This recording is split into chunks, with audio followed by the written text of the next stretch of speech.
आजादी का अमृत महोत्सव।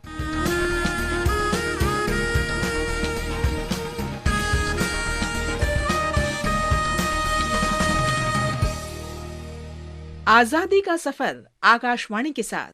भारत का स्वाधीनता संघर्ष आधुनिक विश्व के महानतम संघर्षों में से एक है। आकाशवाणी से हम आपके लिए रोजाना ला रहे हैं इस शानदार संघर्ष की एक झलक।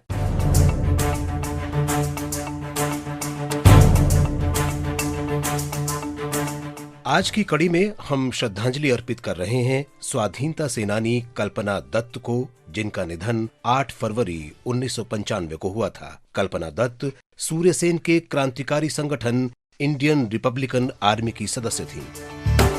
मशाल में जगा दो, मुझे जीने की वजह दो, कह रही है मुझसे जिंदगी, अस्तित्व ही मिटा दो, मुझे आग में सजा दो, बुला रही है रोशनी। सितंबर 1931 में सूर्यसेन ने कल्पना और प्रीतिलता को चटगांव में यूरोपीय क्लब पर हमले की जिम्मेदारी सौंपी। हमले से एक सप्ताह पहले क्षेत्र का निरीक्षण करते समय कल्पना को गिरफ्तार कर लिया गया। जमानत पर रिहा होने के बाद कल्पना भूमिगत हो गयीं। 16 फरवरी 1933 को पुलिस ने गैराला गांव में उनके छिपने के स्थान को घेर लिया। छापेमारी के दौरान सूर्यसेन को गिरफ्तार कर लिया गया, लेकिन कल्पना बच निकलने में सफल रहीं। परंतु 19 मई 1933 को उन्हें पकड़ लिया गया। चटगांव मालखाने पर हमले के मुकदमे की सुनवाई में कल्पना को आजीवन कारावास की सजा सुनाई गई। उन्हें 1939 में रिहा किया गया।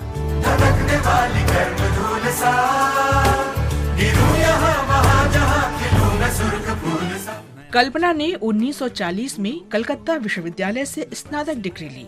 उन्होंने बांग्ला भाषा में आत्मकथा लिखी, जिसे अंग्रेजी में चटगांव आर्मरी रेडर्स रिमिनेंसेस के नाम से अनुदित किया गया। महान स्वतंत्रता सेनानी को शत शत नमन।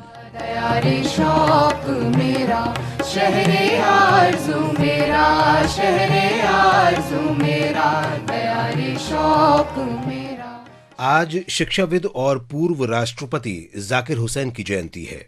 उनका जन्म 8 फरवरी 1897 को हैदराबाद में हुआ था। महात्मा गांधी की अपील पर जाकिर हुसैन ने अलीगढ़ में मुस्लिम नेशनल यूनिवर्सिटी की स्थापना में सहायता की, जिसे बाद में दिल्ली लाया गया और जामिया मिलिया इस्लामिया नाम रखा गया। वे 1926 से 1948 तक इसके कुलपति रहे। ये संस्थान ब्रिटिश शासन से भारत को स्वाधीन कराने के संघर्ष से जुड़ा रहा। इसने महात्मा गांधी और हकीम अजमल खान के विचारों के अनुरूप मूल्य आधारित शिक्षा प्रदान की। गांधी जी के निमंत्रण पर जाकिर हुसैन बुनियादी शिक्षा पर राष्ट्रीय समिति के अध्यक्ष भी बने। स्कूलों के लिए गांधीवादी विचारधारा पर आधारित पाठ्यक्रम तैयार करने के लिए 1937 में ये समिति बनाई गई थी।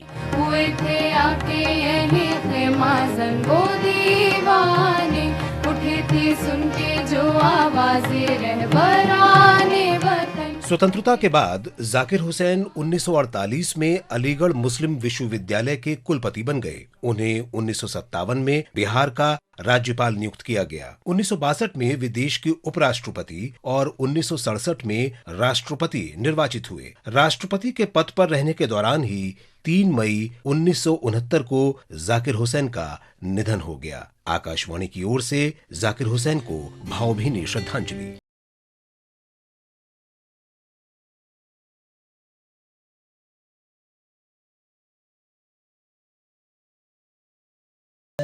आज हम सबसे युवा शहीदों में से एक लक्ष्मण भीकाजी गोडबोले को याद कर रहे हैं। वे 8 फरवरी 1943 को शहीद हुए थे। भीकाजी का जन्म 1927 को महाराष्ट्र के अकोला शहर में हुआ था। स्कूल के दिनों में ही अगस्त 1942 में भारत छोड़ो आंदोलन के दौरान पर्चे बांटते समय अंग्रेजों ने उन्हें गिरफ्तार कर लिया। उन पर्चों में अंग्रेजों से भारत छोड़ने की मांग की गई थी। उन्हें 6 महीने के सश्रम कारावास की सजा हुई। वे पुलिस की जबरदस्त यातना नहीं सह सके और 8 फरवरी 1943 को उनका निधन हो गया। महान शहीद को हमारा नमन।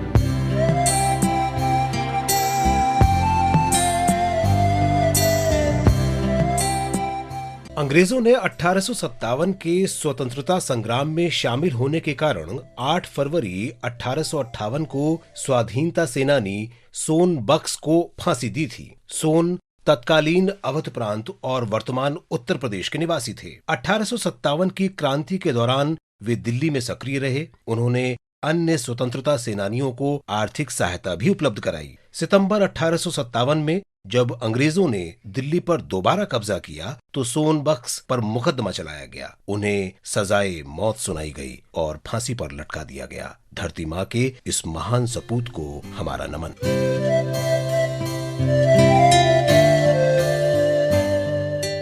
इसके साथ ही आजादी का सफर आकाशवाणी के संग की ये कड़ी संपन्न होती है। कल फिर मिलेंगे नई कड़ी के साथ।